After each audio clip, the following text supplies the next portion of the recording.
cc atau speed 5 cc. Kemudian kita butuhkan caranya adalah NaCl 0,9% sama kita butuhkan menggunakan sarung tangan. Oke, yang pertama cuci tangan dulu.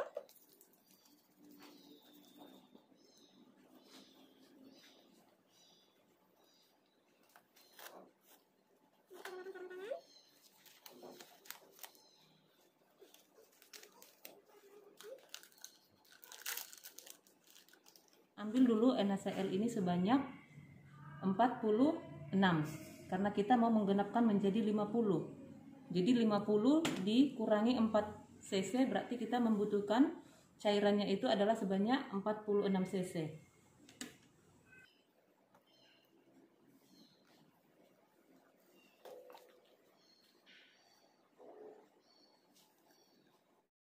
Kita udah ambil cairan NaCl 0,9%-nya sebanyak 46 cc ya. Nah, kemudian gimana cara kita memasukkannya obatnya ini? Lalu sekarang kita mau mengambil vaskonnya. Ini kita anggap obatnya masih baru ya. Kita buka tutupnya atau kita patahkan ampulnya. Lalu kita ambil obatnya.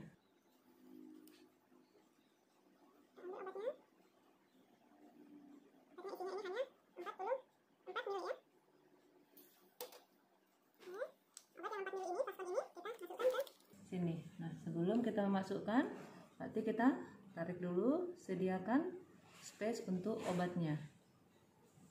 Kemudian kita masukkan. Pelan-pelan sehingga tidak timbul gelombang udara ya.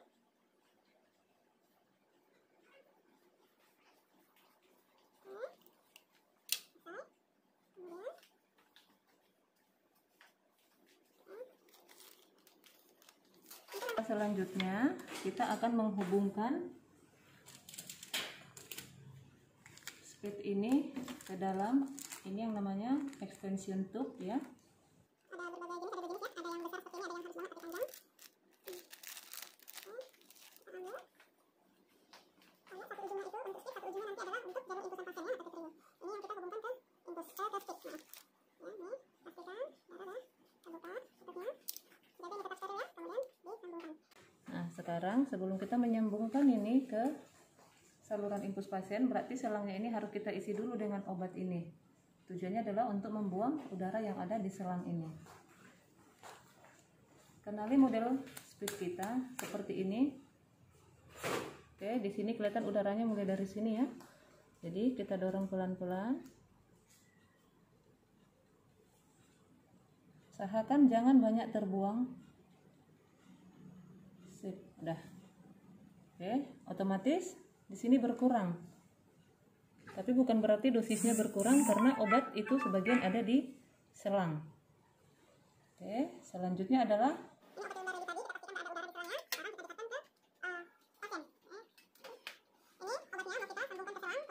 pasien, misalnya seperti ini pasien terpasang CPC ya, pasien terpasang CPC, ada cairan infus juga. Nah, kita utamakan adalah obat itu di cabang yang paling dekat ke pasien. Jangan infusan dulu baru obat, tapi obat dulu baru cairan infus. Karena biasa pemberian obat seperti ini kan kecepatannya itu kecil gitu. Jadi kalau infusan di sini kita buat infusan 20 tetes per menit misalnya, obat ini kalah. Jadi nggak terdorong ke pasien. Jadi kalau seperti ini, nanti di sini obat kita pasangkan, ini nggak kita pilih untuk memasang obatnya ya. Kita pilih yang paling dekat ke pasien. Sehingga obat masuk perlahan-lahan dan terdorong oleh infusan. Oke, itu sedikit ya tambahan. Nah, sekarang kita akan menyambungkan ke pasien. Oke. Saya buka triwaynya. Pastikan udah posisi dikunci. Oke, posisi tertutup ya ke cabang yang mau saya masukkan. Kemudian jangan lupa bersihkan dulu.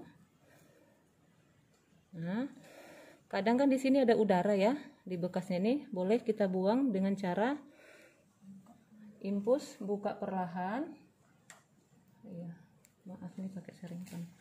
Infusnya kita buka perlahan, kemudian ini kunci ke pasien sehingga cairan infus nanti akan menetes ke sini. Oke, sampai benar-benar udah terisi, baru kita stop. Oke, perhatikan seperti ini ya, udah terisi oleh air. Kemudian saya buka. Sebelum menyambungkannya, pastikan di sini tidak ada ruang kosong. Oke, seperti ini ya, kelihatan ya gelembung airnya ya. Kita sambungkan. Oke, posisi begini. Baru sekarang ini mau kita sambungkan ke impus siring pump ini. Siring pump ini sebelumnya kita udah sambungkan dengan listrik ya, terhubung ke arus listrik. Pastikan teknik meletakkannya, angka ini terletak di bagian depan. Ini kita masukkan ke sini. Caranya kemarin ada video satu lagi ya, ini kita pencet untuk memaju mundurkan. Paskan dia. Oke, seperti ini. Kalau udah pas, kita tekan, ini terkunci otomatis. Kemudian kita kunci di sini. Oke, posisi begini ya. Kemudian cara menghidupkannya, kita hidupkan tombol yang hitam ini kurang lebih 3 detik sampai hidup seperti ini. Oke, ini posisi standby. Impulsnya sudah, mesin ini sudah mendeteksi bahwa alat yang kita pakai di sini adalah siring 50 cc. Oke, nah sekarang kita mau men-setting berapa kecepatan obat. Nah, di contoh soal kita itu kan sudah kita dibuat contoh, dokternya meminta 0,01 mikro. Perhatikan ya, soalnya mikro karena pemberian obat ini adalah sangat kecil dosisnya. Jadi mikro, sementara obat kita ini kan isinya 4 mg. Tadi kita udah mengerjakan sehingga dapat hasilnya kecepatan yang kita atur adalah 0,3 cc per jam. Caranya, ini posisinya udah di sini. Yang hidup lampunya ini mililiter per jam. Berarti pada saat kita buat ini tuh, ini kita pencet tanda panah yang ini 0,23. Oke. Kemudian settingan 0,3 ini kita okekan dengan cara pencet select ini. Pencet, otomatis sekarang lampunya hidup ini yang mili. Mili ini artinya obat ini berapa mili tadi kita buat? Sebanyak 50 mili. Jadi kita boleh pencet ini ya biar lebih untuk angka di depan koma ya. Cepat kita pencet 50. Kalau misalnya kita pakai speed 20 cc berarti di sini 20, atau kalaupun pakai speed 50 tapi obat itu kita encerkan jadi 30 cc berarti ini 30 kita buat. Nah, sekarang kita encerkan obat ini menjadi 50. Sesuai dengan pengenceran kita ya di rumus ya. Kita buat 50 mili. Oke, kita okekan settingannya ini, berarti kita pencet lagi select ini.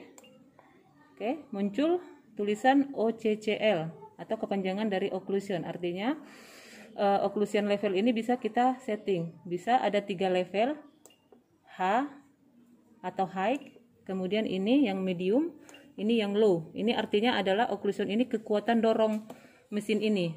Jadi biasanya kalau obatnya itu mungkin pekat, sehingga kita membutuhkan di level high. Nah, kalau yang pada umumnya digunakan adalah di level medium. Oke, udah posisi seperti ini, baru kita select lagi. Ini adalah pengaturan speed yang kita pakai. Merek speed kita itu adalah Terumo. Oke, kita menentukan di atas ini. Di atas ini ada berbagai jenis. Jadi kita cari yang Terumo itu ada di nomor nih, nomor 8 kan? Terumo ada di nomor 8. Misalnya bukan Terumo atau merek lain, kita tinggal naik turunkan. Di angka berapa speed kita ini sekarang? Terumo berarti di nomor 8. Oke. Kemudian kita okekan lagi. Kembali lagi ke mililiter per H. Sekarang artinya udah siap untuk kita mulai pemberian obatnya. Kita mulai pemberian obat, kita pencet yang start, yang tanda warna hijau ini. Kita pencet OK. Ini artinya obat sudah berjalan memompa. Dan kita pastikan bahwa triway kita sudah kita buka. Karena kalau ini lama-lama, kalau kita nggak buka, ini pasti alarmnya nanti bunyi. Impulsan tetap masuk ke pasien, obat pun masuk. Oke, satu lagi yang perlu diperhatikan, ini di sini ada klem ya. Pastikan klem ini sudah terbuka. Kalau terkunci seperti ini, berarti sama aja. Ini nanti mesin kita bakalan teriak-teriak, bunyi-bunyi karena obatnya tidak masuk. Oke, udah ready seperti ini. Sebelum kita tinggalkan mesin ini, kita tempelkan stiker obat sehingga orang bisa tahu obat ini isinya apa dan berapa cc tadinya kita oplos. Pastikan tidak menempel ke mesin dan angka ini tidak tertutup semua, garisnya tidak tertutup, angkanya tidak tertutup. Jadi kita nanti bisa lihat sisa obatnya berapa, karena kadang ada masanya obat ini dihentikan walaupun belum habis.